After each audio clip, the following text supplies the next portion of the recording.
Apakah kalian percaya datangnya Sang Ratu Adil dan ramalan Jayabaya?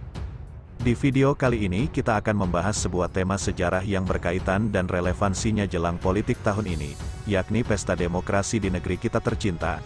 Apa itu? Inilah sebuah fenomena sejarah yang tak lekang dimakan waktu serta zaman, yakni tentang hasanah perpolitikan Nusantara kita, yang dimulai sejak zaman Nusantara kuno hingga hari ini. Apa itu? Inilah ramalan Jayabaya. Berikut implikasi yang terjadi dari semenjak ramalan itu lahir hingga saat ini, yang selalu mengiringi derap langkah sepanjang perjalanan sejarah bangsa Indonesia.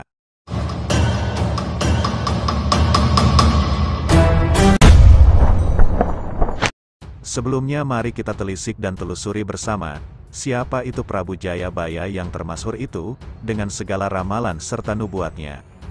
Prabu Jayabaya merupakan Raja Panjalu atau Kediri yang memerintah pada sekitar tahun 1135 sampai tahun 1157 Masehi.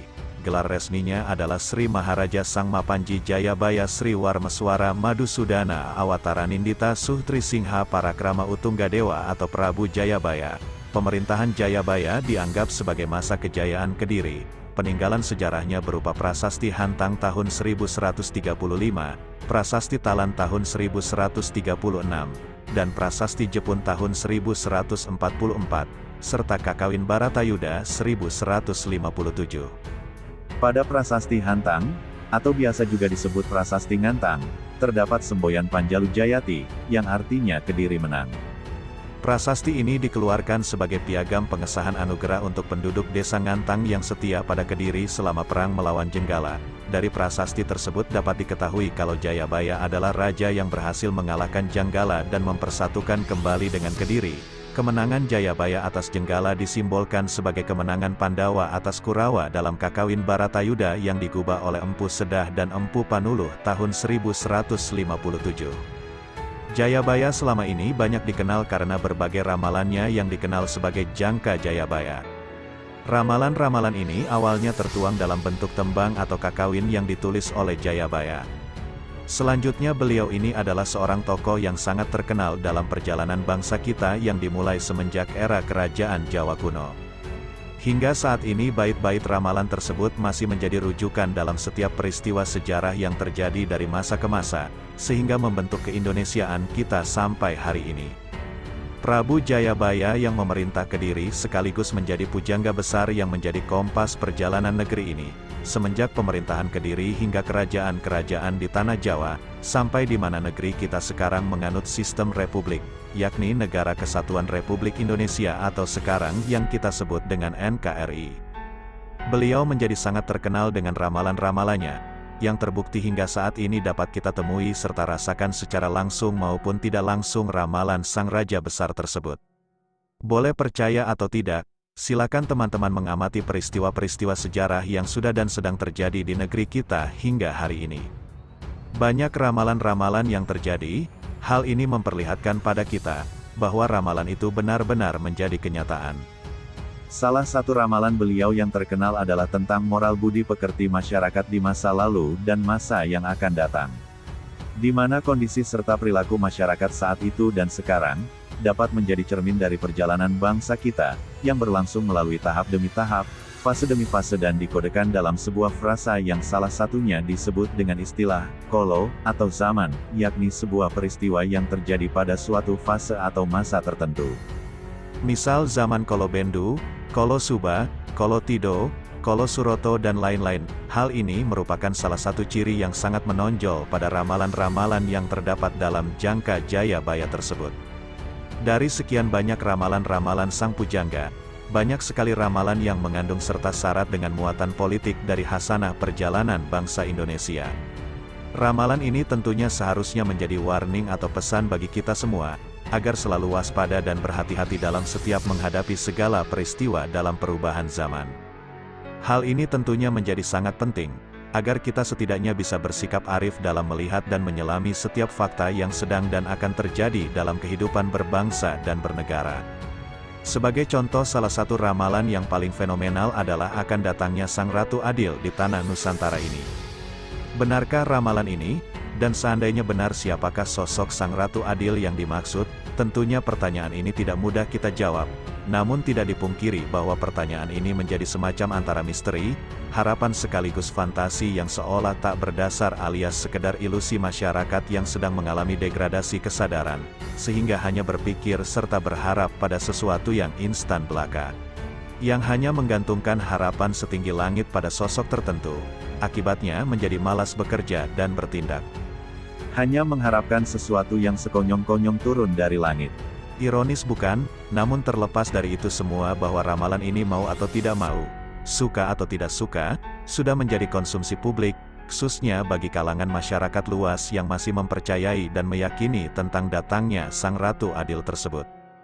Hal ini mencerminkan bahwa masyarakat kita sesungguhnya adalah masyarakat yang masih tradisional religius, serta masih memiliki kepercayaan terhadap hal-hal yang bersifat mistis. Dengan segala mitos dan misterinya, yang kadangkala susah diterima dengan logika mentah. Maka dari itu semua, kita sekali lagi perlu bersikap bijaksana dalam melihat dan menyikapi fenomena ramalan Jayabaya tersebut. Tidak ada yang bisa dan berani mutlak memastikan tentang kebenaran dan kesalahan dari ramalan ini. Namun yang pasti adalah bahwa ramalan ini nyata adanya ditinjau dari sumber fisik dan literaturnya, serta masih dan terus tersimpan lekat di benak dan hati masyarakat kita bangsa Indonesia. Untuk itu mari kita lihat salah satu contoh ramalan ini, yang berkaitan dengan dunia perpolitikan tanah air kita.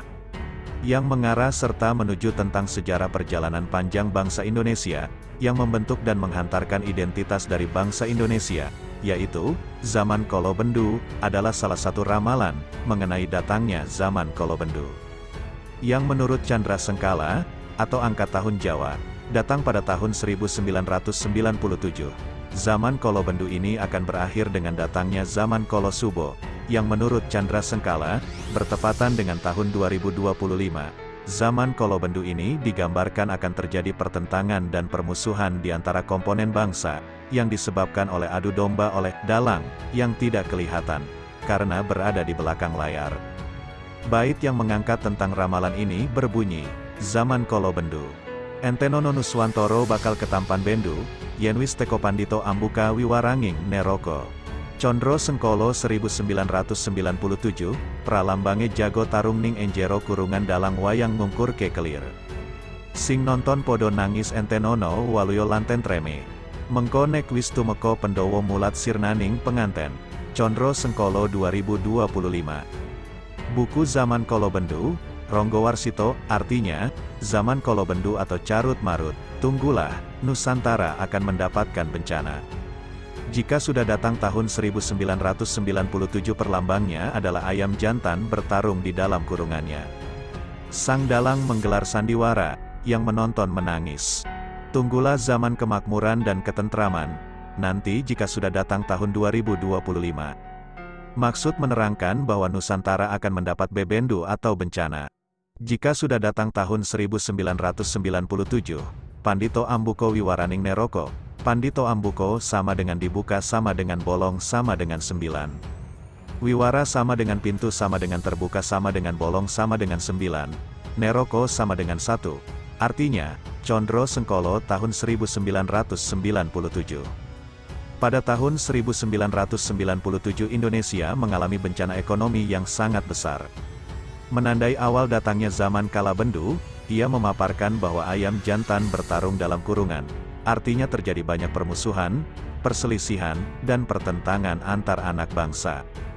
Sang dalang menggelar sandiwara artinya, segala kejadian itu ada dalang yang mengaturnya, dalang yang tidak kelihatan atau di belakang layar.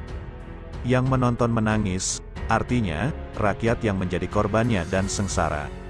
Maka tunggulah zaman kemakmuran dan ketentraman, artinya kemakmuran dan ketentraman bangsa akan datang. Maka tunggulah kedatangannya, nanti jika sudah datang tahun 2005, Pendowo mulat sirnaning penganten, Pandowo sama dengan 5, mulat sama dengan melihat sama dengan mata sama dengan 2, sirno sama dengan hilang sama dengan 0, temanten sama dengan pengantin sama dengan sejodo sama dengan 2, Condro Sengkolo. Tahun 2025, zaman Kolosubo atau zaman kemakmuran dan ketentraman akan datang pada tahun 2025. Kolosubo Artin Alembono sama dengan diakui dan dihormati oleh dunia. Dari contoh ramalan di atas maka secara kebetulan atau tidak, kita semua bangsa Indonesia akan menyongsong sebuah zaman yakni pada tahun 2025, disebut dengan zaman Kolo Bendu, sedangkan kita ketahui bersama bahwa saat ini adalah sudah menginjak pada tahun 2024 yang artinya sebentar lagi kita akan menuju tahun 2025 yakni zaman Kolo Bendu. Lalu ada apa dengan tahun 2024 ini? Yap, tentu kalian semua sudah tahu. Di tahun ini bangsa kita akan menghadapi peristiwa politik besar, dengan akan menyelenggarakan hajat nasional, yaitu pesta demokrasi atau pemilu. Apakah Sang Ratu Adil akan datang di tahun 2024 ini? Di mana di tahun 2024 ini sebagai tahun yang akan menyongsong dan menyambut zaman Kolo Tido pada tahun 2025 nanti. Pertanyaan-pertanyaan ini sepertinya selalu menggelayuti di benak kita. Apakah kalian percaya tahun ini akan datang sosok Ratu Adil yang diidam-idamkan itu? Apakah capres dan cawapres yang ada sudah dan bisa mewakili dari karakter Sang Ratu Adil tersebut? Coba kalian jawab. Kembali pada ramalan Sang Pujangga, bahwa pada setiap fase pergerakan zaman, akan ada dan selalu tidak lepas dari tanda-tanda serta pesan semesta yang mengiringi perjalanan bangsa kita. Banyak sekali peristiwa besar yang melanda negeri ini dari setiap momen pergantian zaman atau pemimpin. Ada bencana alam, konflik berdarah, wabah penyakit yang mematikan, serta munculnya hero dalam setiap peristiwa yang mengikutinya. Sebagai contoh, mari kita lihat fase demi fase tentang isi ramalan ini dimulai dari semenjak runtuhnya Majapahit sampai dengan era reformasi 1998 di Indonesia, yaitu sebagai berikut. Murcane Sabdo Palon Noyo Genggong kedatangan bangsa yang gemar minum susu sapi. Kebo bongkang nyebrang kali kedatangan bangsa cebol kepalang seumur jagung. Anak pitek tarung sak kandang kodok ijo ongkang-ongkang. Tikus piti anoto baris kembalinya Sabdo Palun Noyo Genggong. Dari contoh bait ramalan di atas dapat kita lihat, bahwa dari semenjak runtuhnya Majapahit hingga peristiwa reformasi 98, setiap fase zaman membawa dampaknya masing-masing. Yang tidak sedikit menimbulkan gejolak sosial yang sangat dahsyat di tengah masyarakat bangsa Indonesia. Dari semua peristiwa di atas dapat kita simpulkan, bahwa telah banyak terjadi tumbal harta benda, darah serta nyawa yang tak sedikit jumlahnya.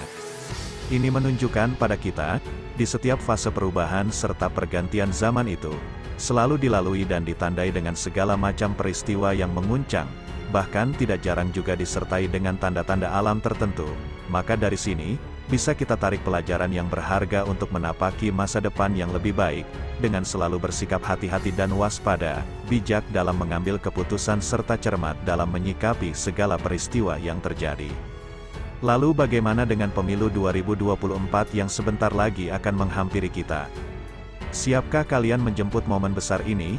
Apakah kalian bisa memprediksi peristiwa apa yang bakal terjadi di perhelatan besar ini? Akankah ada pertarungan-pertarungan yang terjadi secara brutal dan masif di tengah-tengah masyarakat kita? Adakah kepentingan-kepentingan asing yang bermain di sana? Apakah kita semua akan terpecah belah hanya gara-gara beda pilihan politik dan presiden? Capres mana yang akan kalian pilih? Capres yang sudah sepukah, separuh baya, atau yang masih muda? Yang satset, yang gemoy, atau dengan jargon perubahan? Silahkan tentukan pilihanmu, bebas. Semoga kalian semua menjadi pemilih yang cerdas dan bertanggung jawab atas pilihan kalian nanti.